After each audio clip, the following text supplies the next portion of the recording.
This very brief introduction of this film that I worked on. It's not a very current film, but the subject matter is actually same-sex domestic violence, which is something that's been dear to me because I've lived through it a few years ago, and it kind of inspired me to do a story about the impact of same-sex domestic violence within the LGBT community, because it is within the community a subject that is not very talked about. It's, you know, like we don't have enough issues, now we're talking about domestic violence within ourselves as well. So I don't want to go through, say too much about what it's about, because the film is pretty self-explanatory and it covers a wide enough most of the subject matters that impact domestic violence within the LGBT community. So it's about 27 minutes long, so you can kind of shoot me any questions afterwards. So let me. I thought I knew who I was. I thought I knew myself.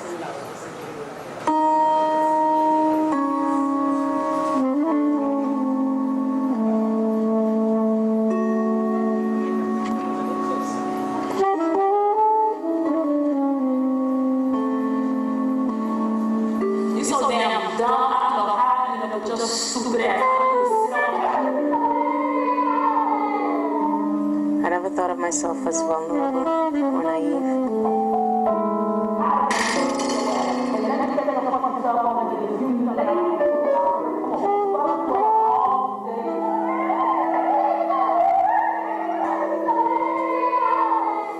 How could I let someone hurt me?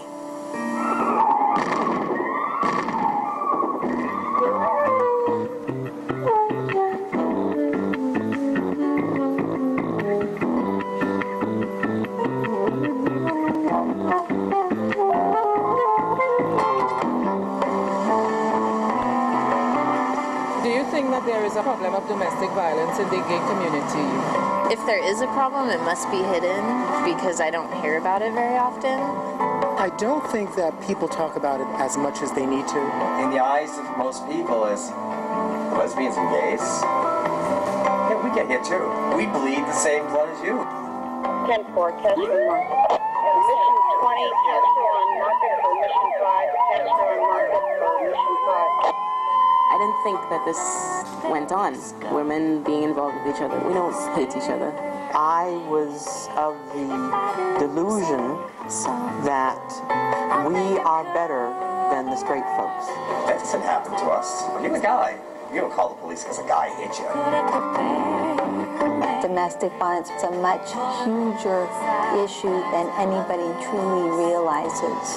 Good evening, everyone.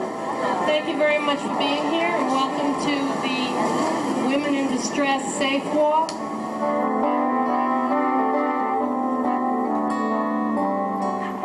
Domestic violence is always about control.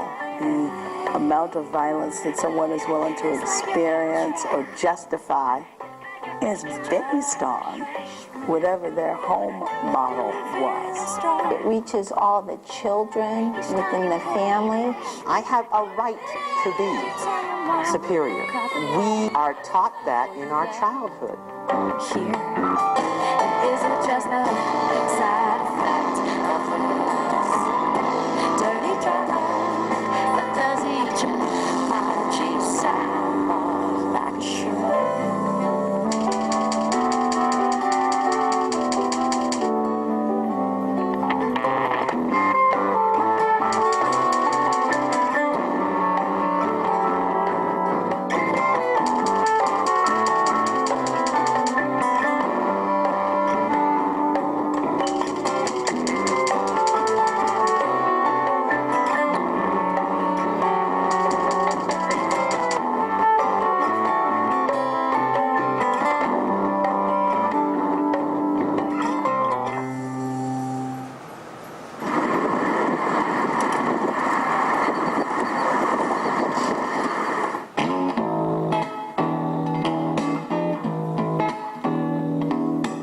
First actual encounter with domestic violence, it was a teacher of mine. She was also gay. She herself at the time was in an abusive relationship, and she dealt with, you know, the psychological, the emotional, the verbal, the physical, everything.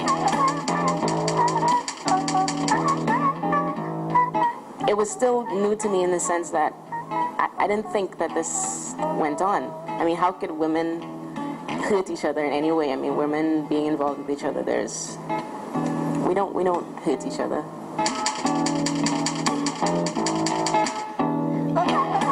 When I was going through these different stages of what we call same-sex domestic violence, who would I call? You know, being a white man, supposedly being just a man, that doesn't happen to us. You know, you should be able to take care of yourself. You're a guy. You don't call the police because a guy hit you.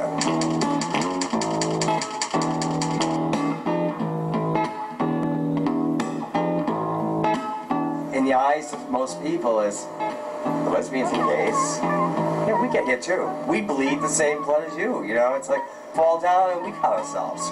We're human beings. Domestic violence presents itself in the gay and lesbian community the same as it presents itself in the general population. We see many people who are victims of domestic violence, and domestic violence does not discriminate on the basis of sexual orientation or gender.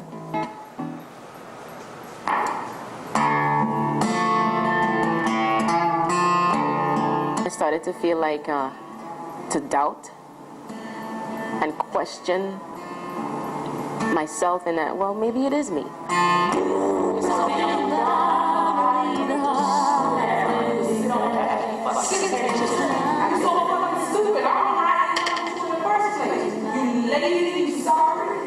Maybe it is me. Maybe I'm not doing something right. Maybe, you know, there's something I could be doing differently. You know, it's no coincidence that one of the first things, a victim will say is, well, I made them hit me. If I'd have just done what I was supposed to do. Your self-esteem, everything about you, it just goes away, you know, and it's just like, why go back to school? Why educate myself? Why continue on, you know, because I didn't feel good about myself. How would anybody perceive me? What's underneath that surface shame and guilt is dealing with issues of self-worth. And it is a bad habit because we go into it, it's like a cycle, it's like a circle, and we keep going into bad relationships over and over. Why? The person who's being abused is constantly on edge, always hoping that maybe they can do the right thing, and then this person wouldn't get upset. Well, in truth and in fact, that isn't what it is. You cannot control this person, and that's part of the abusive cycle.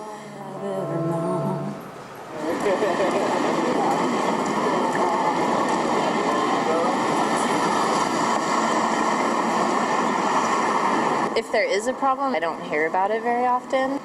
So I think it's probably a little bit more subtle than in the straight community.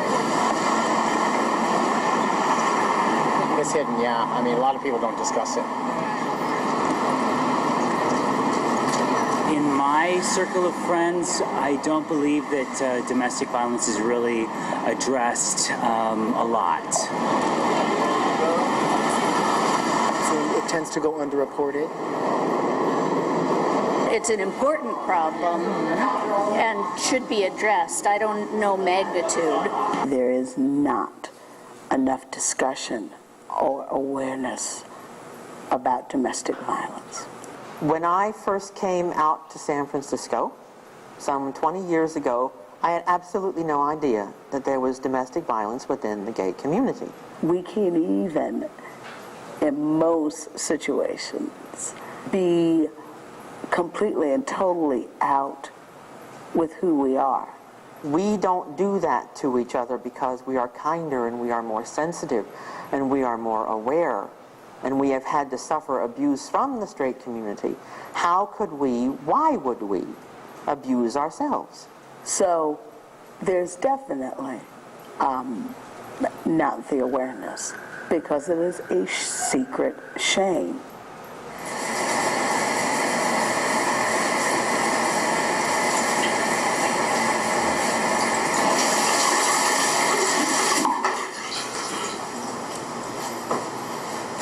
My name is Shannon. I'm a mortgage broker in Fort Lauderdale, Florida. I moved here about 6.5 years ago. I'm originally from Portales, New Mexico. I live with my mom and my little sister. I have 2 older sisters and my stepdad. My father, I do not know much about. The last contact I had with my father, I was 4 years old. Moving to South Florida was the most difficult thing I had ever done. I thought I would get a better life. I moved in with my girlfriend at the time, who is now my best friend. Her mom and dad took me in as their own child. When I first moved here, it was very difficult for me to allow them to be the family that I never had. I was very scared to let them in. But after a while, I found, Stephanie loves me as I love her unconditionally. And her mom and dad have been my mom and dad, my source of protection, my source of, going to them with any problem that I have. With their love and support, I came out of my shell and started to see what a real family was like.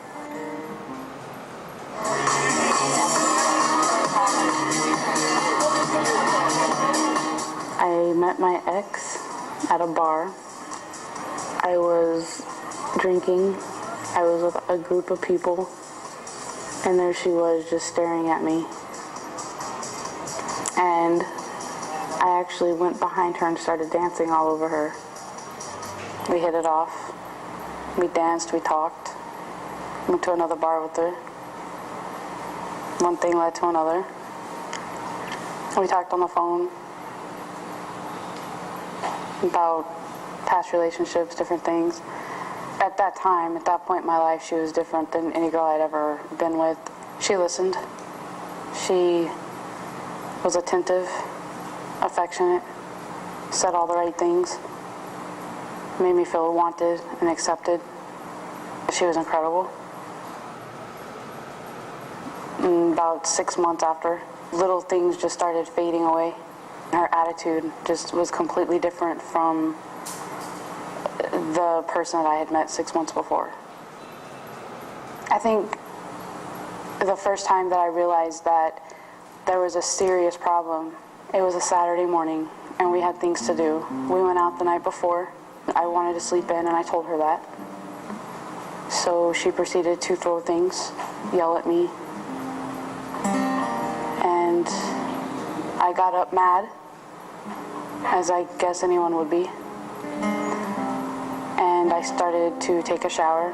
As I was heading into the shower, she grabbed me from behind and threw me into the door. I had already been so intrigued by her and so into her that I couldn't let go. I thought that I could change her. Things just kept getting worse. I would feel very sick to my stomach, very, very nauseous. I didn't want to be around her. I didn't want to look at her. And I would have to make myself want to be around her because I thought that that's what I deserved, what I wanted. Not knowing what to say, not knowing what the right thing would say, because I never knew if I said something wrong, if it was going to set her off. Either driving in the car or walking down the street, being in a bar somewhere, being around our friends, I was so scared to be who I was. So I just bottled everything inside, and when I would come home to my family, I would vent it out to my best friend, and I would take it out on her. One specific night at a bar, she didn't like who I was talking to. She thought I was talking too close to another female. Proceeded to take me outside to talk. We started talking, yelling and screaming, and she pushed me on the ground and kicked me in the ribs, cracked 2 ribs, and I still went back because of the I'm sorry's and I love you, it'll never happen again. My self-esteem was shattered. I couldn't even look in the mirror. I couldn't even look at my friends or my best friend, my family. I felt so empty, just not alive. I felt ugly. I felt that one of her best lines for me was that nobody else would have me because I was a sorry person. And so after hearing that over and over and over, you just start to believe that. And I guess that's ultimately why I would just keep going back. I would go back believing that maybe I could change her, that our love could overcome all the anger and hostility that she had. I lost a lot of friends. I almost lost my family, my place to live, my livelihood, everything that I had worked so hard for the last 6 years of being in Florida over one person. It was too hard at that time. Because I couldn't stay away. I was scared to stay away.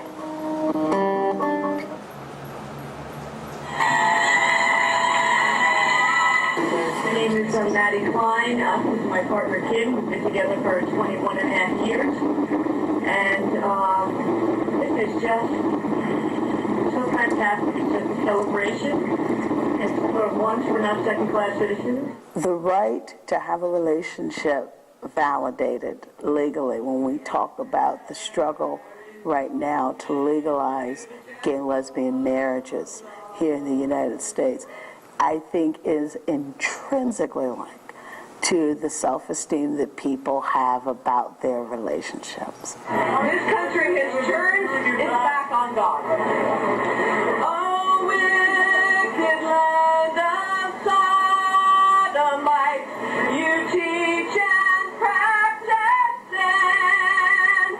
Oh, America, oh, America. In 1994, my partner was with went into the bathroom in one of his little rages, broke the toilet, then proceeded to pick up a bicycle and throw it through the front window of the living room.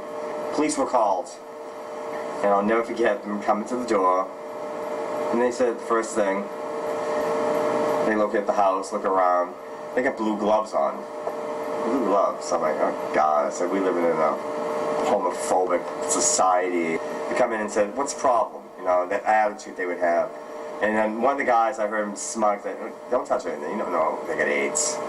If the government honors these relationships, then we get to hold the people in those relationships accountable. As I continued through the years with the same person until 1997, police were still summoned. The officer said to me, he says, how long are you going to put up with this? You know, he says, look at you.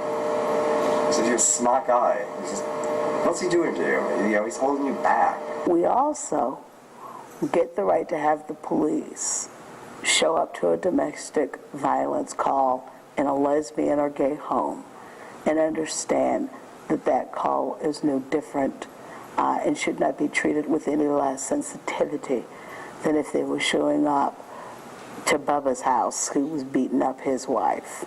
I look and I saw how they treated us in 1994 to what it was like in 1997.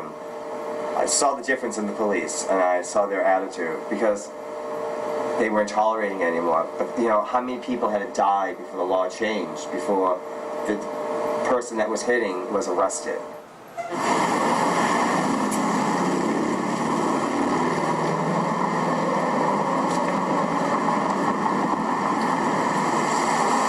My name is Tim Hume. I work for Man Alive Violence Intervention and Prevention Programs and Training Institute. Man Alive is what we call a batterer intervention program, which means we work with domestic violence batterers. Domestic violence is an issue within the gay community that is not spoken of openly. One of the programs that we have is a program for gay batterers, gay identified batterers, in the Castro here in San Francisco.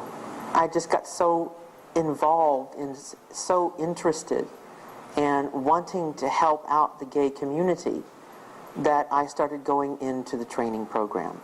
And I started up the program as coordinator about 2 years ago. We run only men-only classes, you know. This is a peer re-education program. In other words, we're not therapists, we're not teachers. We're men who are violent, know how to be violent, and by going through the program, I've learned to stop our violence. First, he has to agree that he is violent.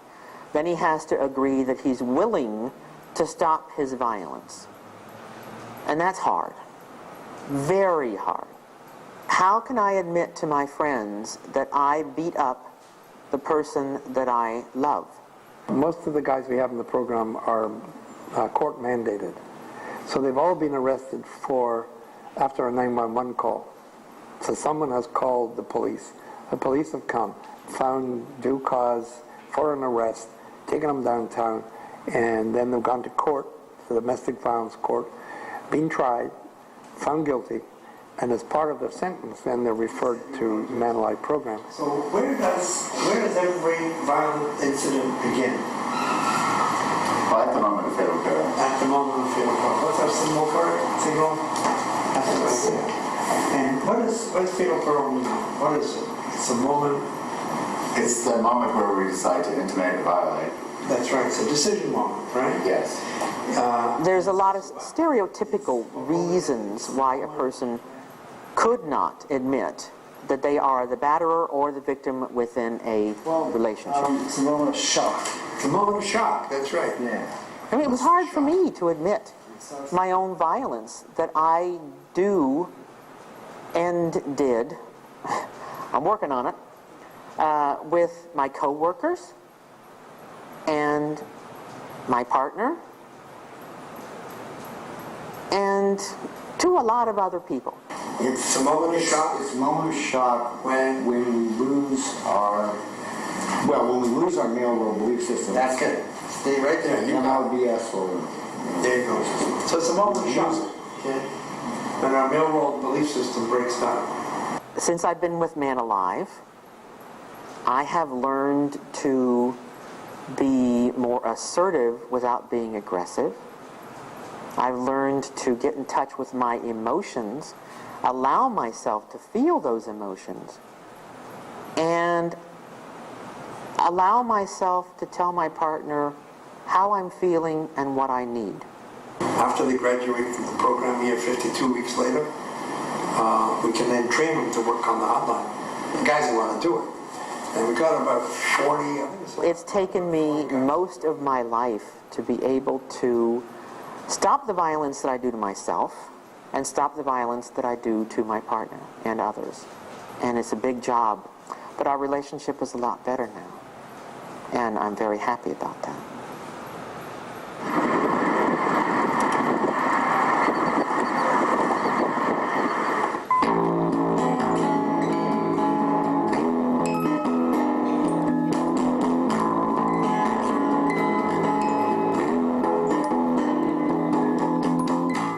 In the recovery rooms, they say, in those moments that you don't believe in yourself, believe in us believing in you.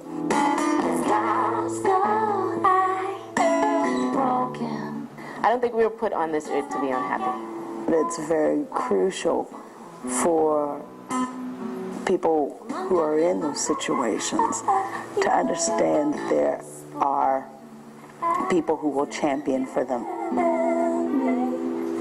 Choices we make us unhappy sometimes. But again, it's choices we make. People who will remind them that they are worthy of more, capable of more. And people who are willing to fight for them to go after that until they can fight for themselves. Reach out to those that do love you. Be honest with what's really going on. I stayed for many years. I stayed in this relationship for 7 years. Made excuses where I watched a lot of women go through. And I said, it's going to be all right. It'll get better. Don't get wrapped up in thinking that anything's going to change, because it's not. This is how you met them. This is pretty much how they're going to be. How many black eyes does a person have to get before they had enough? If they treat you like crap, they're going to continue to treat you like crap. Hopefully they'll find inner peace in themselves and they'll get help. Majority of them don't, because the majority of them think that they are not the abusers. I'm not the one causing the trouble. You have to want to get away from your partner. You can't run and ignore it and hide and be afraid for your whole life. You can't. Life does go on. Scars will go away. The memories will always lay there. But if you can get up in the morning and start feeling good about yourself, hey, that's the best thing that you can provide as a human being to someone else. You're still a good person. You just need to find the strength to just walk away. Because that's not love, and that's not any way to be loved. I have turned my life around. And it feels great. And love shouldn't have to hurt.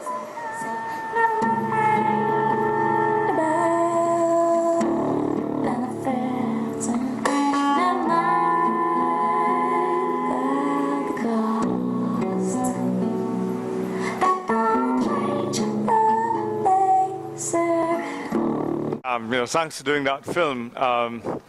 Just in the middle of the madness of the Caribbean, in Guyana in 1996, when the Domestic Violence Act was passed, the women who were involved in its drafting were very careful to use gender-neutral language.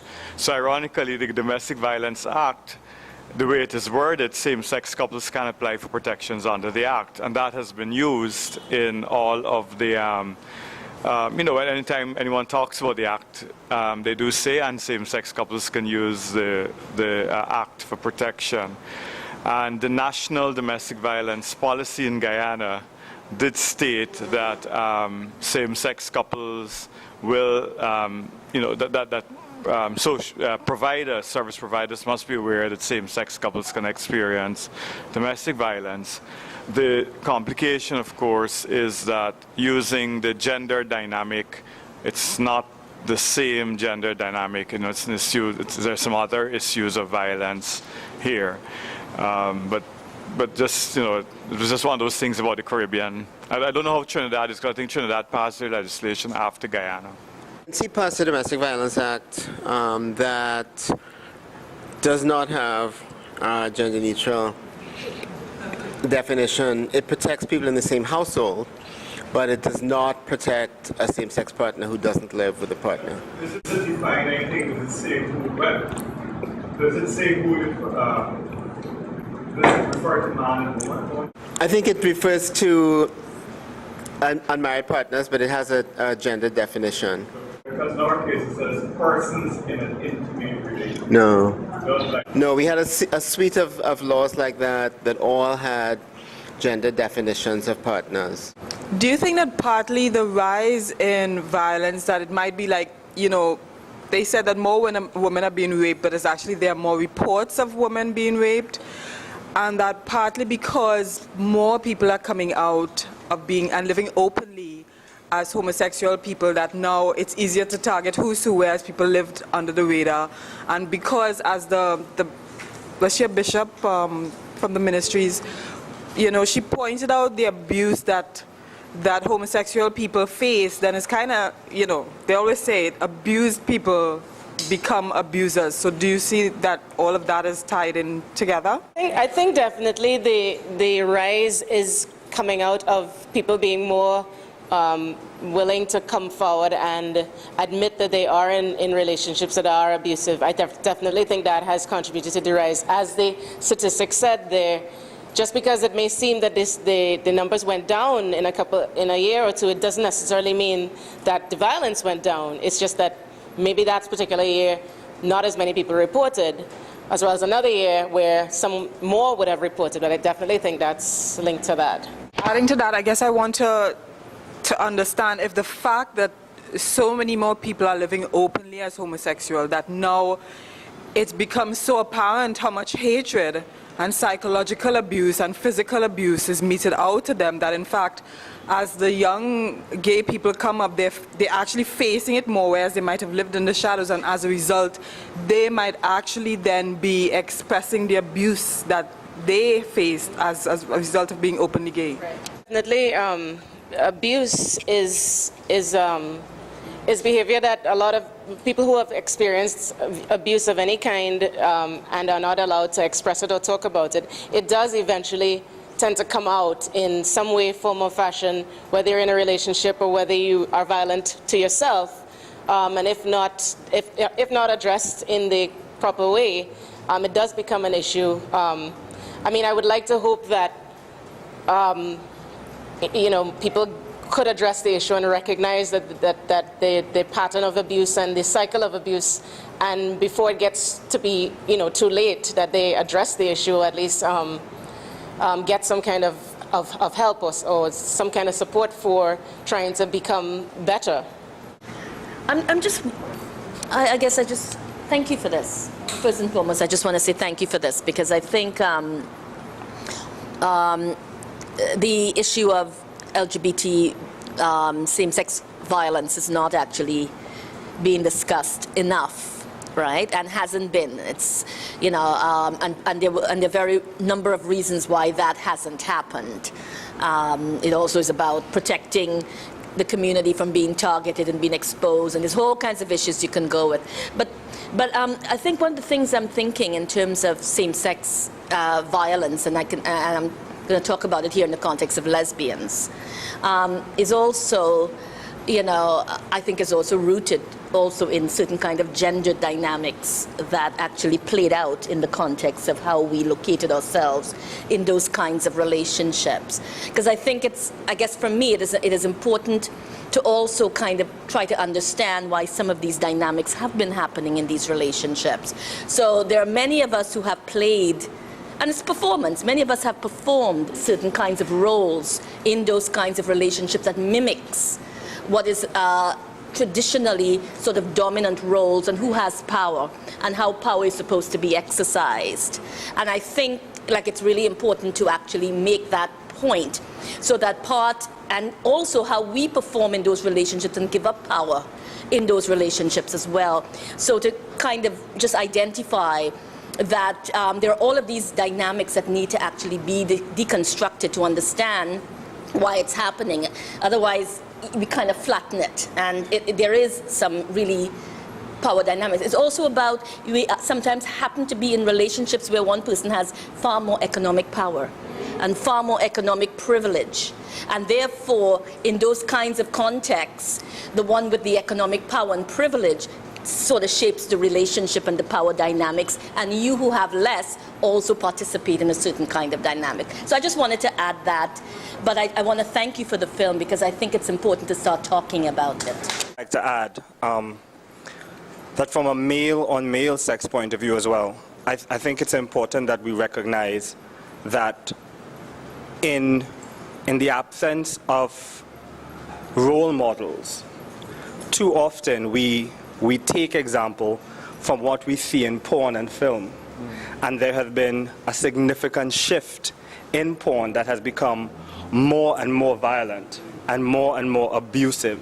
And I think I think young gay men especially are learning from this things that are not necessarily correct. And they are actually learning to be victims and learning to be abusers. Not the first time I've seen this, and every time I see it, I think, Gabby, that we really need to start laying the groundwork of understanding what happens here in Trinidad and Tobago and the wider Caribbean.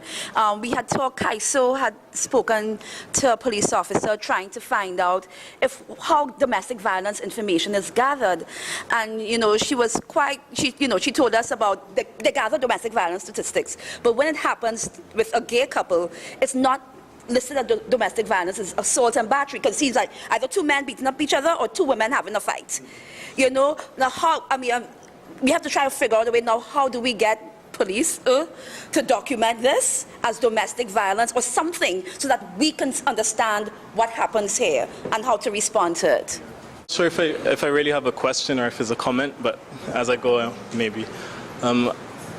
at the beginning, the documentary was talking about the invisibility of domestic violence in same-sex couples, and I was thinking, in a Caribbean context, how there's almost a different side to it, in the sense that it's hyper-visible, that in the way that the media tries to project this image of gay people, particularly of a lower class, as being very violent.